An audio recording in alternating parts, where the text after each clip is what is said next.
Hello, welcome to Glasgow. The sun is out, final preparations being made here for the grand départ of the 2016 Tour of Britain. 8 days of difficult racing lies ahead for the racers in what looks like being the most beautiful and brutal edition of the race. Battle lines will be drawn as the quest to reign supreme in Britain returns this year. From cities to countryside, lakes to forests, the battlefield is a glorious one.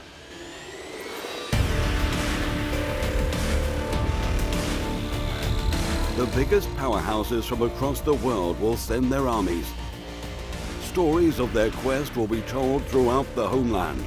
So, who will be a worthy victor? Stand by for the fireworks. This is what we've been waiting for. Peter Williams has gone for it as a reaction then. Peloton being led by Ian Stannard of Sky Pro Cycling. Christian House having a go, he's caught them napping.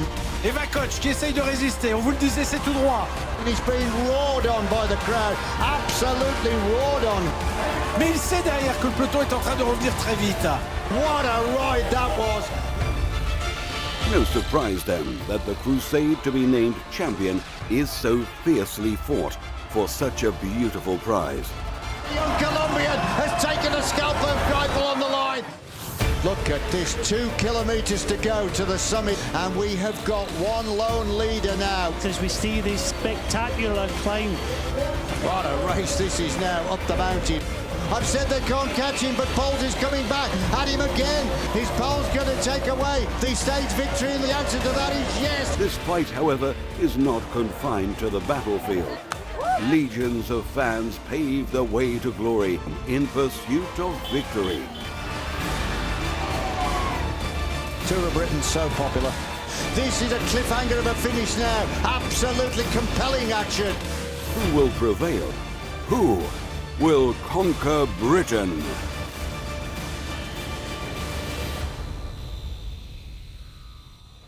It is never easy. With me now is a veteran of 6 Tours of Britain, recently retired pro Janto Barker. And Janto, casting your eye over this year's route, what do you think of it? Looks pretty tough.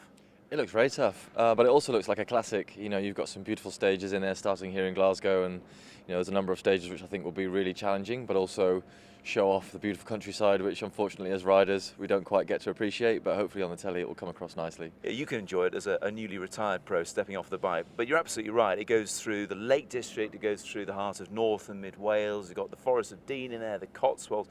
It's going to be absolutely beautiful for the rest of us watching. Do you ever get a chance when you're on the bike to appreciate the surroundings?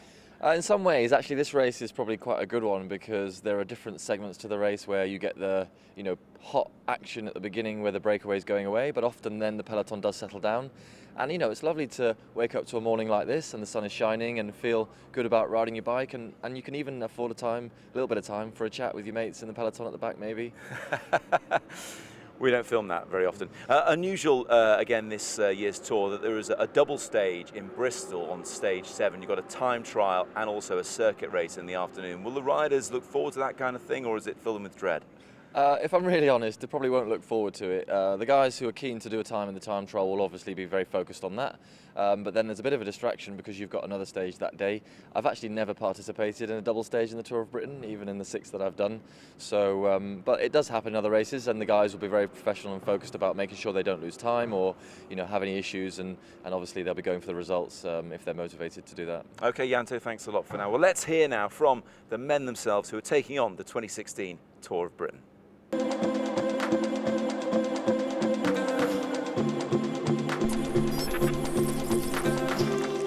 be fair, there's a lot of races we can do, but for me it's more, I don't often get a race in front of home crowds, you know, and to race the Tour of Britain, to race at home, it's pretty special. We're here in Glasgow at the start of the Tour of Britain, and you know, I have great memories here. Obviously I didn't get to compete in the Commonwealths because I'd done my shoulder at the Tour de France previously, but I won my national title here at Glasgow, and it was incredible crowds out. So see so many people here already is phenomenal. I look forward to getting a race going from here this week.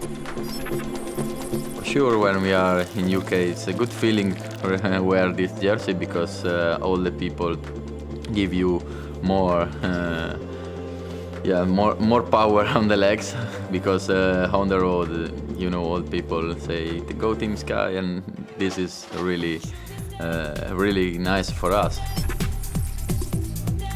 So I think we've got a good bunch of guys, you know, and as I say, we're not here to win the race, but just to mix it, for those guys to be mixing it with some of the other big pros that are here and the big names that are here and the Team Skies of this world. It's good for them to get in amongst it, and as Owen did last year, you know, getting up there and finishing third, it shows you can do it. It's not always in your hands. I mean, you can be the strongest rider but still not win. Definitely with 6 riders, which makes it also very attractive to watch, I guess. But yeah, it was the last couple of weeks. I had my first weeks kind of off, but I still think my shape is quite good. Definitely good enough to compete for the win in the TT. Yeah, I hope to do well. Took a nice break after the tour in the Olympics, and it's what I needed, and I feel good still. So, and this is a really unpredictable race. Anything can happen, and I think that's what the riders love about it. The smaller team sizes means we can try to be a little bit more unpredictable with the tactics, and the race as a whole is, yeah, sometimes turns into a bit of chaos. So it's what makes it fun. There are some huge names in the field this year. And Janto, what's it like for the domestic pros who spend the rest of the year racing against each other to then be rubbing shoulders with Olympic gold medalists, so Bradley Wiggins, Mark Cavendish, the biggest names in the sport? Well, it's an interesting one because in two ways. One way, you just get on with the race and they're a competitor like anybody else, and if you're trying to further your career, you've got to beat everybody. So that's no different. But in other ways, you know, you do have a bit of time to look around and go, whoa, that's someone pretty serious on my wheel, yeah. Or I'm holding this wheel because I know it's a good one, you know, and you do take that into consideration in races. Do they have a bit of an aura about them? If you've got a Tour de France winner moving up through the peloton, do the rest of the riders move out of the way? Definitely not. It's one of those situations where you're kind of on the merit of that race itself. So if that Tour de France winner is going well, then you know you give a bit of respect and you can see, you know, big turns being done in the crosswinds. But if he's not going very well, then you ignore him. You would imagine that the British-based pros are going to have an advantage over the foreigners who are coming to race here because they'll know a lot of these roads already. They do, and they also have an added edge of motivation to perform in front of their home crowd, which is definitely something that has an effect. But you know, those big European pros, you know, they've got a slightly bigger engine and they've been doing bigger races and a bit better condition in some situations. But it actually isn't as big a gap as maybe you would think sometimes, as we've seen British pros do very, very well in this race in the past. Okay, Janto, thanks very much indeed for now. Well, the race sets off here shortly from Scotland's biggest city, heads towards Castle Douglas. Let's take a look.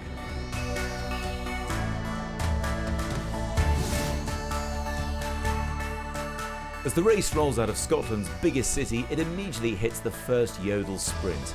The second comes in Kilmarnock before the first two opportunities for the climbers to grab points for the Skoda King of the Mountains jersey. There's a final sprint and a climb in Dalmellington before the sprinters' teams are likely to take control as they descend into Castle Douglas.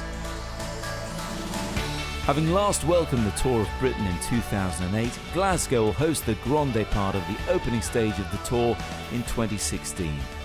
Glasgow is truly one of the most vibrant and exciting destinations in Europe. As host city of the 2014 Commonwealth Games, the 2015 World Artistic Gymnastics Championships and the 2018 European Sport Championships, it is widely regarded as one of the world's leading sporting cities. Browse through fascinating museums and art galleries, or stroll through beautiful green parks, or tantalise the taste buds in a dazzling array of restaurants. Internationally known for the friendliness of its welcome, Glasgow has also been named by Lonely Planet as one of the world's top 10 must-see cities. The opening stage will finish in Dumfries and Galloway's Castle Douglas, last visited by the Tour of Britain 10 years ago in 2006. Castle Douglas is the perfect setting for a stage. The 18th century market town has a population of almost 4,200, and it boasts no fewer than 50 businesses that either produce or sell local food and drink. Within the town sits the iconic Carlingwalk Loch, picturesque and a hive of activity, with sailing and kayaking taking place on the loch most days. Dumfries and Galloway is a cycling heaven for residents and visitors alike. Okay, that's enough of us talking for now. The riders have signed on, so let's get straight to the action with highlights of the early part of today's Stage 1 from Glasgow to Castle Douglas. Here's Hugh Porter and Brian Smith. Welcome to the glorious city of Glasgow, hosting the start of the 13th edition of the Tour of Britain. Opportunity for riders to share a friendly word at the start. Mark Cavendish, the former world champion and winner of 30 stages in the Tour de France, looking in a pretty good mood. National Road champion Adam Blythe shaking hands there with Bradley Wiggins, and they're all, well, pretty relaxed before the flag will be drawn in and the start. This is the shot of the historic square of George Square, where the race starts, and now this is the ceremonial rollout. Yeah, it is a rollout to some neutralisation, so they won't be racing for a further 5 kilometres, so they'll circle the town. Just at the back there you can see the young Australian rider Caleb Ewan, one of the favourites for today's finish in Castle Douglas. Yeah, Caleb Ewan could be one of the big surprises today. He's very, very quick indeed. So it's 2 laps around the centre of Glasgow, and then the second one, of course, will see us sprinting it out for the first charge for the line in the Yodel Sprint Jersey competition. So we turn left in London Road here, and we start heading out towards Glasgow Green as the riders are mobbing the race control car. They're eager to get this stage underway. Big Ian Stannard near the back, and the national champion Blythe in the famous jersey with the red and blue hoops, and Cummings right alongside him. It was in fact in this park here of Glasgow Green, you see People's Palace there, that Mark Cavendish actually won that jersey. You can just see Adam Blythe is wearing the British national title a few years ago here in Glasgow. Glasgow, the city of sport, hosted the Commonwealth Games in 2014 and the National Road Championships the year before that, and then coming up in November of this year there's going to be a World Cup on the track. Stand by for the red and white flag being brought in. There we are, start of the second lap. They are through kilometre 0. Yeah, we head away from George Square and we soon be turning left onto Montrose Street. This was in fact a course used in the 2012 Commonwealth Games. We see Jack Bauer, who finished second in that race, just at the back there for Cannondale. Huge crowds have turned out to support the riders here.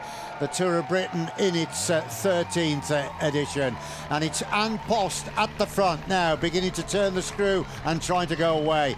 That's Emile Vasten, the Belgian, 24 years of age.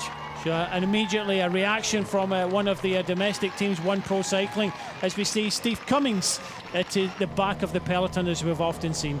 4 riders now going fractionally clear: Bovenhouse, Bastin, Williams and McAvoy.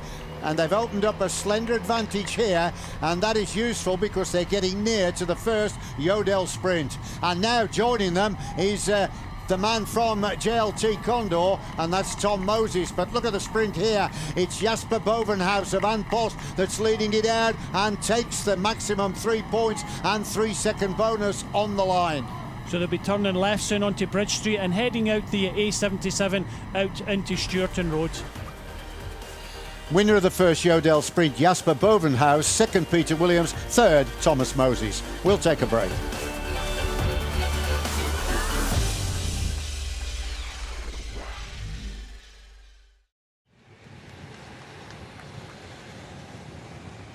Welcome back. Let me just bring you up to speed once again. Both sprints at the moment have been won by Bovenhouse, and it means that Bovenhouse, both sprints I should say, have been won by Bovenhouse, and he at the moment is the current leader, and that's him right at the back. Interesting combination of this group as well, Brian. I mean, we had several riders, and Post are always actually very effervescent in this race, aren't they? Every Tour of Britain I've been involved with, and Post have always ridden very aggressively. They've got two riders in the breakaway today, and this breakaway of 5 riders went away in the first kilometre, so you know they had it in their heads. They wanted to get involved. You know, we had breakfast this morning with you know, the sports director of NFTO, Sid Barris, and you know, we had a quick comment about you know, the routes, and you know, I said to him, you know, a rider for the breakaway, and you know, he's put one in, and that's Johnny McAvoy from St Helens. So you know, obviously they're thinking that possibly history may repeat itself. 4 riders went away, many years ago, about 10 years ago from today, and they went on. The 4 riders featured in the overall, and the winner of the stage took the overall victory, Martin Pedersen. So, we've come out of Cumnock. We're heading for the first climb of the day at Scares. Yep, this is the line that indicates it is the start of the first ascent at Scares. It's 3 kilometres long, this climb, and it's categorised as 3. So it means the first 4 over the line will score points. You're on about that situation there. It's ironical that this stage, when we finished in Castle Douglas, has produced a group on both occasions that has actually produced the final winner of the Tour. Nick Noyens it was that won in 2005. He was in that first break that went clear, Brian, and you mentioned Pedersen, and he went on to win the event the second time. In that first time in 2005, the group had about 20 minutes lead at one point, but Pedersen, the only Dane to have won the Tour of Britain. 2:42 the advantage, and we're on the foot slopes of the first of the King of the Mountains at Scares. You know much about this climb? Yeah, I've raced up it. There used to be a race called the Girvan 3-Day, which is a famous race in this area. So, they use these climbs around Cumnock and Dunmellington. So these are, very typical, race roads that you used in that race. That was, such an international race. Some very good winners that have come from it. And it's sad that it's not in this area, the area of the famous poet Robert Burns, the Scots. So it's nice to see these riders riding up these climbs that, I know very well, hard roads. And Pete Williams at the front, the rider for One Pro Cycling, the 29-year-old from Southport, he'll be thinking, well, I'm getting beaten in the sprints by this, young Dutch rider, Bovenhaus. I need to try and get something, maybe try and get on the podium today. And so will Tom Moses. Tom Moses at the front here for JLT, the 24-year-old from West Yorkshire. Also, Johnny McAvoy punches a bit of a sprint. He's sitting second place for NFTO. All of these teams will be thinking, trying to get on the podium. We've already had 2 sprints of the day. It does look as if Bovenhaus is the fastest sprinter. He's the rider in 3rd place here for An Post. And, he will potentially be on the podium at the end of the day and possibly the Yodel Sprints jersey. But at the end of the day, there's 4 teams in this 5-man breakaway, and they'll be thinking they're trying to get on the podium, and we're going to see a bit of a sprint here. I think Pete Williams, Johnny McAvoy, Tom Moses all will be thinking about that Skoda King of the Mountains jersey, but they've got 3 climbs to come, and this is the first. And Williams, of course, was the winner of the King of the Mountains last year, sitting 3rd wheel at the moment. And Moses, that you mentioned as well, he's in the black with the yellow helmet. He's a very good rider indeed, Moses, and he could well figure as well. The 24-year-old who won the Melton Classic. That's the on and off road that takes place over at Melton, Mowbray and Oakham, but he also won the Tour of the Reservoir earlier this year, Tom Moses, so he could well be a man to put the rest to the sword when they sprint to the line. 4 points for first, down to 1 for 4th. As the peloton, you can see the front of the peloton now. The pattern is beginning to reflect as you see the World Tour teams coming through, Brian. Dimension Data, Sky, they're all there, aren't they? Lotto Soudal, Lotto Jumbo, they're all starting to come through. They are. It does look as if with the amount of teams at the front of the peloton. Jay Thompson is there for Team Dimension Data in the white at the front. Then you've got a couple of red jerseys of Lotto Soudal for Andrew Greipel. Sky are there towards the front as well with Ian Stannard. Nicholas Roach was riding a bit earlier on. And, they're thinking of Viviani. And the yellow jersey there is at the front for Lotto NL Jumbo, thinking of Groningen, who normally rides quite well in Britain by the looks of how he got on in the Tour de Yorkshire. But I've just noticed that Ian Stannard has got some blood in his knee, so something that we haven't picked up already, but it does look as if there's been a tumble earlier on today for Ian Stannard. Yeah, you mentioned Groningen. He did actually win the first stage in the Tour de Yorkshire, so keep an eye out for him. Now I'm just wondering who is going to be the man to try and lead out here for the points. Definitely the British-based pro riders will be trying to have a go, and of course the pro continental rider Williams in the white that we can see will definitely be trying to score maximum points in defence of his King of the Mountains crown won last year. I should mention once again, it's quite a long climb here, 3 kilometres. And third cat, and there it is. That is a good spot there, Brian. Blood all down the knee of Ian Stannard, the big fella. And it'll be interesting to hear more about that. He's actually been drafted into the team quite late. He wasn't on the original list, but Ian Stannard, of course, is worth almost 10 men when he gets to the front and turns that big gear to bring breakaway groups back. So we're still waiting to see who is going to have a crack first. Williams flicks the elbow, the professional signal to say, come on, it's your turn next. Moses comes through, still tapping out the even tempo. Colin Clues is the man, the commissaire, sitting out the roof of the car behind, the man who organises that off-road classic I was mentioning a little earlier. So he's calling the bikes through. A little bit of a sense of urgency creeping into this, Brian, so they must be getting near the line. Yeah, they're all concentrating. They're looking to see where the line is, and you know, they don't get an opportunity. In the past you would get a 200 metres to go flag, but they're all looking over the hedgerows to see where that line is. And you know, we're going to see a battle. We've already seen a battle today in two of the sprints in Glasgow and Kilmarnock, but this is for the King of the Mountains. This is the first of the Skoda King of the Mountains competition. There are 3 in the sprint that started. Moses is the man that's gone for it. He fancies the 4 points and he's distanced himself from the rest.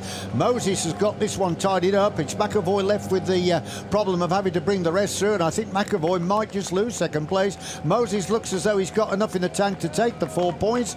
Looks over a little bit anxious, but here he comes up to the line. The NFTO rider is pushed right back in the end, and it was Williams that came in for second and one of the Anpos third. So first blood going to Tom Moses, picking up the 4 points.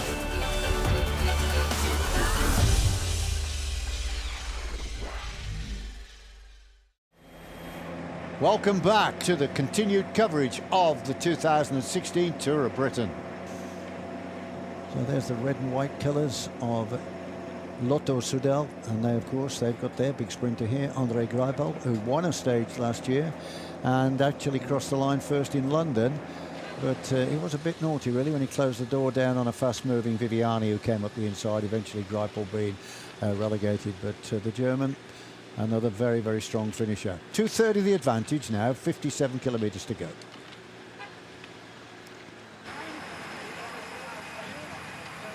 This is the tail of the peloton. Iverson BMC and Lotto Soudal having just a chat. Hi mate, how you doing? Yeah, Ron Dennis just in the far side for BMC, and Marcel Seberg for Lotto Soudal, the big lead-out man, one of the tallest riders in the peloton, together with Connor Dunn. So some big riders, you know, looking to lead their top riders out. Nice to see Mark Stewart there for GB, the rider, rides mostly in the track, riding for the GB team there, comes from Dundee in Scotland. When you think of the amount of races these guys ride, I mean, they know each other just about inside out, don't they? As we just cross the marker to tell us we're just about to start the final climb of this opening leg of the 13th edition of the Tour. And this, Brian, is the long one, isn't it? 5.2 kilometres at Dalmelington. Have you raced up this one? Yeah, I've raced down there quite a lot in Dalmelington, as I said, in a previous race called the Girvan 3 Days. So, as you said, it's 5.4 kilometres. It's only a 2% on average, so it's long. It's not so steep, and you know, we've seen a battle already. Williams has conceded, obviously, in the Yodel Sprints competition, but he'll be really, you know, wanting to take maximum points again, like he did in the previous climb, to put it with his first and second in the 2 other Skoda King of the Mountains positions. So that's the man in the One Pro cycling kit in the middle of that group that will want to take maximum points to make sure that he's on the podium this evening. A very good chance of doing that as well.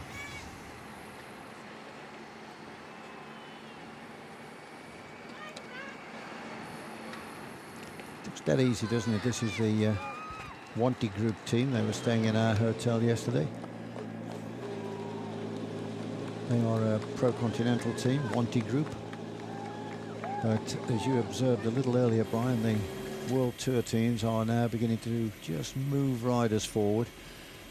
And I think they will start to assemble very quickly in the chase. there's already 5 of the top teams in this race at the front of the peloton and 5 in a breakaway. So that's why the advantage is hovering around 2.5, 3 minutes. And you know, with that amount of firepower behind, you got to remember there's only 6 riders in each team.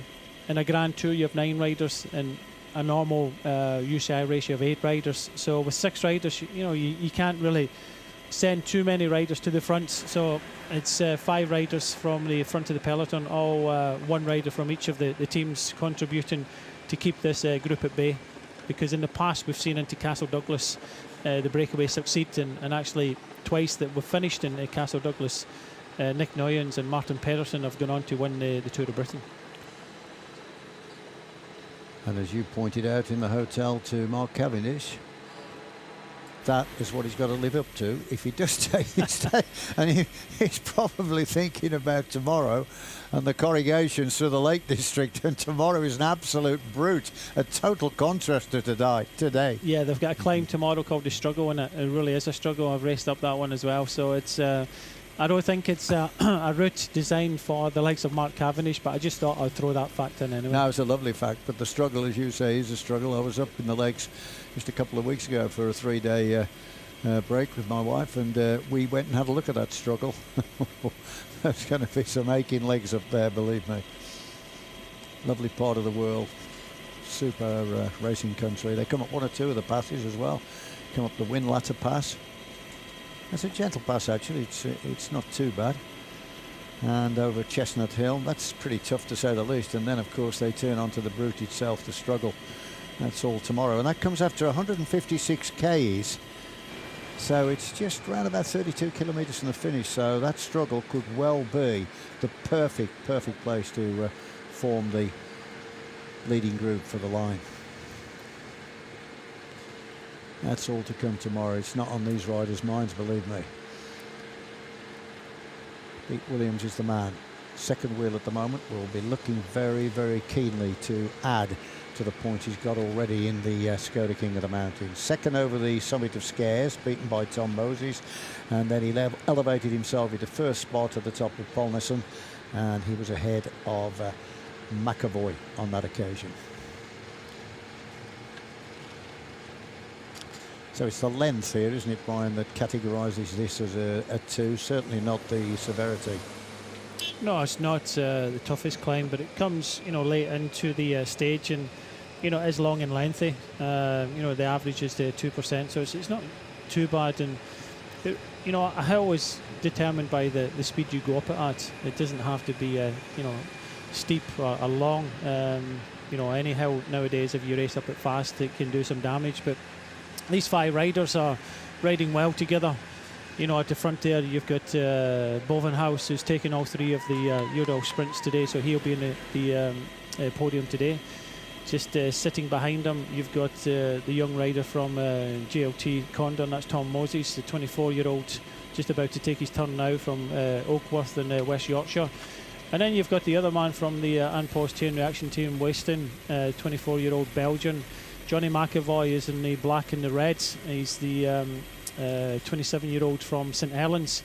And just tagging on to the rear is Bovenhaus, but just in front of him, the One Pro Cycling rider is Williams, already finished second and first in the previous 2 climbs.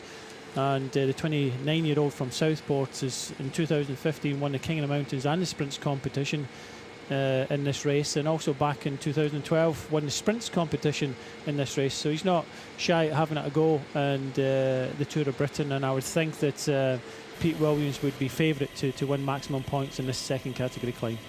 Over the years, there's been 1 or 2 astonishing names in the Palmaris of the race that have won the King of the Mountains. Ben Day, the Australian, back in 2004 at Klassikeimer. And we have a break going here, so an early strike for points at the summit. And this is Moses that's gone from JLT Condor. Well, he's trying to give Williams a slip. And remember, they've both been figuring very, very strongly in the previous climbs. Let's have a look at this. Can Moses get points here? He got a first at the top of sprint number 1. He was 4th at sprint number 2 at the top of the second climb. So it would be a useful 6 points if he could nail this one.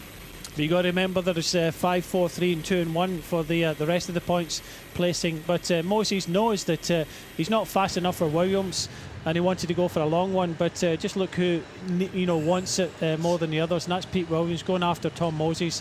And it looks as if these two possibly will combine and they go over the top of the climb. Yeah, well, he knows if he could beat Williams here, it's going to put him in a very strong position, and that's why he's made the early strike. He's not going to hold off Williams. Williams is closing down on him rapidly. Oh, here comes Williams now, bridging quite comfortably. At the moment, Moses has got 5 points from the first 2 sprints, and Williams has got 7. So Pete Williams read that very, very well indeed. Member of a pro-continental team, been racing all over Europe, in fact all over the world, as Pete Williams. Moses also very, very talented indeed. And of course their director sporty, John Herity, former national road champion. A man with a very wise head when it comes to reading tactics. Yeah, that's all he could do, Tom Moses, and all Tom Moses can do now is, ride with Pete Williams, because he's, if he doesn't beat Pete Williams, which I don't think he will at the top of this climb in the sprint, he's still going to pick up 5 points.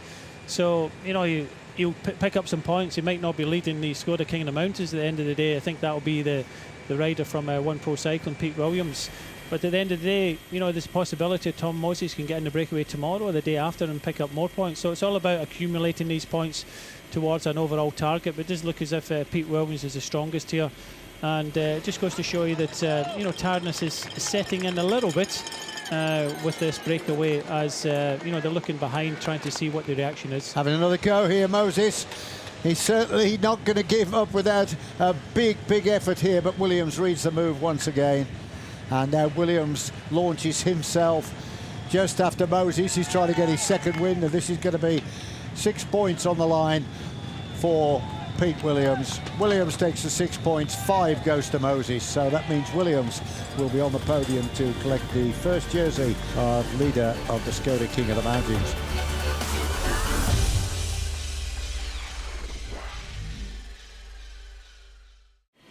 Welcome back. Now then, Lotto Jumbo coming through there in the yellow with the white quarter sleeves. A big kick on the pedals there to establish himself at the front. They're all trying to get into the formation, and when you're caught out, it's better to go through the middle, move over, and he's now trying to drag up his teammates into the front line now. Right into position, then waiting, as you said, for his teammates to drop into the wheel. So what a glorious shot that is then, with the field fanning out from gutter to gutter with 6 kilometres to go. And we're into Cross Michael now, and it's getting very, very near to where the road starts to narrow down to the pinch point. And all the big teams beginning to get themselves into position. Noticeable that the team from Cav is not there at the moment. Yeah, they're sitting back, still a long way to go, and you've got a lot of experience there with Mark Renshaw and Bernie Eisel calling the shots. They're just waiting for a gap to appear to move up, and obviously coming through these small towns with fans outside the road and some cars, it's very difficult to move, and this is why Trek Segafredo on the right and Lotto Soudal's chosen the left-hand side. They're trying to kind of block anybody else kind of moving up, and there is a bit of space, but it's very difficult when you get 4 teams across the road like this to actually move up, and you can just see them on the right-hand side behind Sky. And Mark Renshaw is thinking, well, we get close to 5 kilometres to go. There's still time to move up. But I tell you what, these riders are on the front of the peloton are starting to increase the pace, kilometre an hour, faster and faster as we head on in towards Castle Douglas. Certainly need a cool head here, particularly if you've got the responsibility on your shoulders of trying to steer your super sprinter into the right position to release him for the victory. So a lot of the big teams are still there. We're waiting for Dimension Data to come through. We're now getting a shot of them here. They're just on the right of Lotto Soudal, and you can see the 2 riders at least. Looks like Cav actually, the second rider back there, as they're starting to come further up. The leading rider of Dimension Data right on the shoulder now of Greipel, the German champion. BMC beginning to come through as well. Yeah, a few riders just trying to come up into that hole in the middle of the peloton. And it does look as if Team Dimension Data with Bernie Eisel sitting just to the left of Andy Greipel, Mark Renshaw coming up to to his wheel now, so Cavendish just follows it through, just small gaps. You see Mark Cavendish just going through these small gaps now, coming up alongside the German champion now, but it's getting pretty dicey there. It says 5 kilometres go on the boards, and Mark Cavendish now being brought up towards the front of the peloton.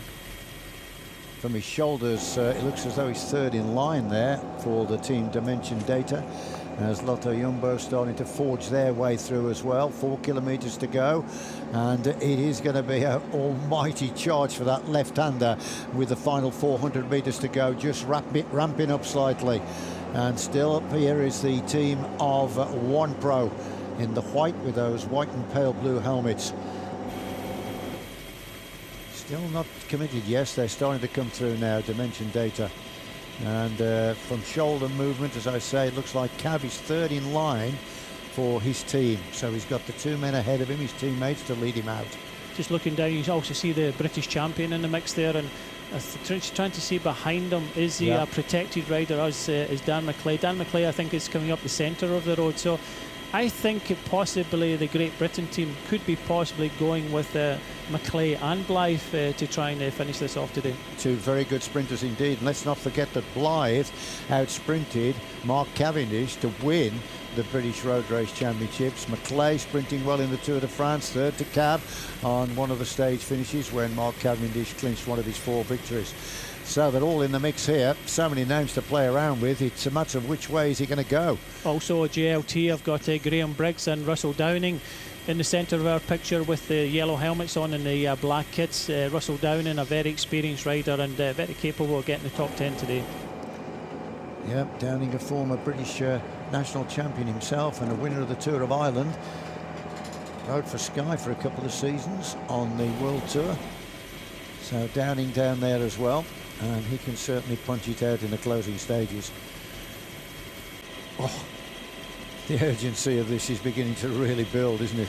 It's going to be an incredibly exciting finish. It's just a slow build-up here because again, they don't have the firepower, they don't have the 9-men train, but just as we say this, it's decided with 3 kilometres to go that Lotto Soudal were starting to up the pace now. Yeah, and they're looking after Andre Greipel, and the nearest to their sprinter is Mark Cavendish. They know each other very, very well. 2 significant lead-outs here, one on the right and one on the left, beginning to form.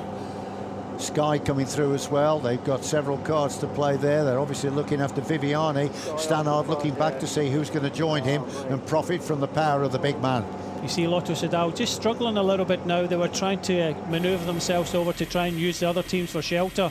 Trek Segafredo struggling a little bit, coming over from their right position onto the wheel. It just goes to show you that some of their leader men are starting to struggle a little bit now and trying to get some shelter from other trains. Roach is up there as well. National Irish champion. And also Nizola has come through up onto the shoulder of Roach, the Italian champion. So it's 2 kilometres to go, and all the suspects are now starting to position themselves in for an excellent run to the line. Looks like Cavendish is just about going to drop into the wheel there of Greipel. Yeah, I think Dan McClay is also up there for Great Britain on the wheel of Andre Greipel. A lot of pushing for position now. Very key to get a very good position into this last corner. Still Lotto Soudal. In numbers, you can see Orica Bike Exchange, but it's a big turn on the right-hand side by the Irish champion, Nicholas Roach. So Nicholas Roach now trying to ignite the burners here, and that is, of course, to try and set up Viviani. And the Sky rider Viviani, I think, that is looking across, and he's got one of the British riders, McClay, I think it is, in his wheel, as they're now starting to come closer and closer to the 1 kilometre to go mark. Yeah, you just see Mark Cavendish just at the bottom of the picture, slightly too far back at the moment, but we've seen him do this so many times before, come up very late, as we see Ben Swift now going under the 1 kilometre to go. Ben Swift swings over, having led under the 1 kilometre to go sign, and now on the front is the team of Orica Bike Exchange, trying to look after the interest of the diminutive figure, Caleb Ewan, I should say, and he's going to be in the mix as well. Greipel's come through into third spot. Well, good positioning by Greipel. His teammates are doing a very good job indeed. So Lotto Soudal, 2 riders to lead out Greipel as they're getting closer and closer to the sharp left-hander. He's coming up now. Here it is, and they're in the finishing funnel now, and they're looking for the line, and it's Lotto Soudal leading this one out. Greipel sitting in third wheel at the moment. He's got to wait to time his effort, and you can see the direct front-on shot here, getting the lead out as the rest of the riders are starting to come through as well. There's Camel Ewan. Ewan is right in the mix as well. Caleb Ewan trying to come through, but still waiting to release himself is Greipel. Here goes Greipel now. Greipel on the right, and it's Caleb Ewan that's in the wheel of Greipel. Can Ewan take it off Greipel? The line is getting closer now. He's looking for it. Here comes Greipel. Greipel takes it. First place on the line from Caleb Ewan, the Australian. So the big crowd waited anxiously, and they were rewarded, but Cav didn't get in the mix there. Perfect lead out for the German sprinter André Greipel, who got a great response from the crowd last night at the team presentation. Takes the first stage and takes his fifth stage ever in the Tour of Britain. Unfortunately, a few of the sprinters were taken out in that last corner. You just see this crash now. It happened in the right-hand side. People coming up too late. We know that the Dutch champion went down, and it's quite a lot of riders, Brian. Looks as if Viviani might have been down there, but Wagner's there as well, also for Lotto Jumbo. I think Cav is in the bottom of it there. He's getting helped out there. Yeah, Russell Downing is there as well. He's just at the front. The Movistar rider, also Lobato was involved there. Yeah, big sprinter Lobato, so he's in the mix. And there's Cav. So Mark Cavendish finding the deck here in Castle Douglas in the closing stages, but the victory going to the big German, André Greipel. Can confirm the result of the stage for you. André Greipel winning then from Caleb Ewan, and Sinkeldam third, Ricci fourth, the Italian champion Zola fifth, Ruffoni sixth. Lotto Soudal's German national champion André Greipel collects the Stage 1 prize after his powerful sprint victory in Castle Douglas, taking his tally of wins in the history of the Tour to 5. Of course, it's really nice to start up this Tour of Britain with a victory. And now we reached our goal already on the first day, and everything else is on top. Dutchman Jasper Bovenhuis, riding for Ann Post, collects the Yodel Sprints jersey with a full house of victories on the day. Defending Skoda King of the Mountains champion Peter Williams of One Pro continues where he left off last year and pulls on the Skoda King of the Mountains jersey. The Iceberg Yellow jersey goes to André Greipel, the first overall leader of the 13th edition of the Tour of Britain. So huge congratulations, literally, to German national champion André Greipel in the yellow jersey presented by Iceberg tomorrow. But this guy is going to be in the Skoda King of the Mountains jersey, aren't you? Yeah, that's what happened today. Ended up in the break and won a few sprints up the top of the mountain. You got in the break, Pete, very, very quickly indeed. That's where you seem to like to be in the Tour of Britain. Well, I can seem to be able to sniff them out, and then the team always kind of wants me to be there. So that was the plan today for one of us to be there, and that happened to be me today. Tom Moses was trying to nick the points in the third climb. You trained together, so you know all about him. He's going quite well, but not quite as well as you. He's on good form. I was out with him this week, ran to the cafe, so I knew he was going well, and I couldn't give him too much rope on that final climb, and it was good to see him out the front of the bike race as well. We've got your newly retired teammate here, Janto. Janto, let's just quickly talk about the sprint finish. Very strong by André Greipel, as we'd expect, but Caleb Ewan was giving him almost a run for his money. Yeah, really, I think the sprint was won on timing. You know, coming into the last corner without losing position, but also without losing all your teammates in the run-up. So he had enough guys to still keep going to the finish, not have to pull out too early, and when Caleb Ewan tried to come around him, unfortunately, he'd had to do a little bit too much work. Quick word about the crash.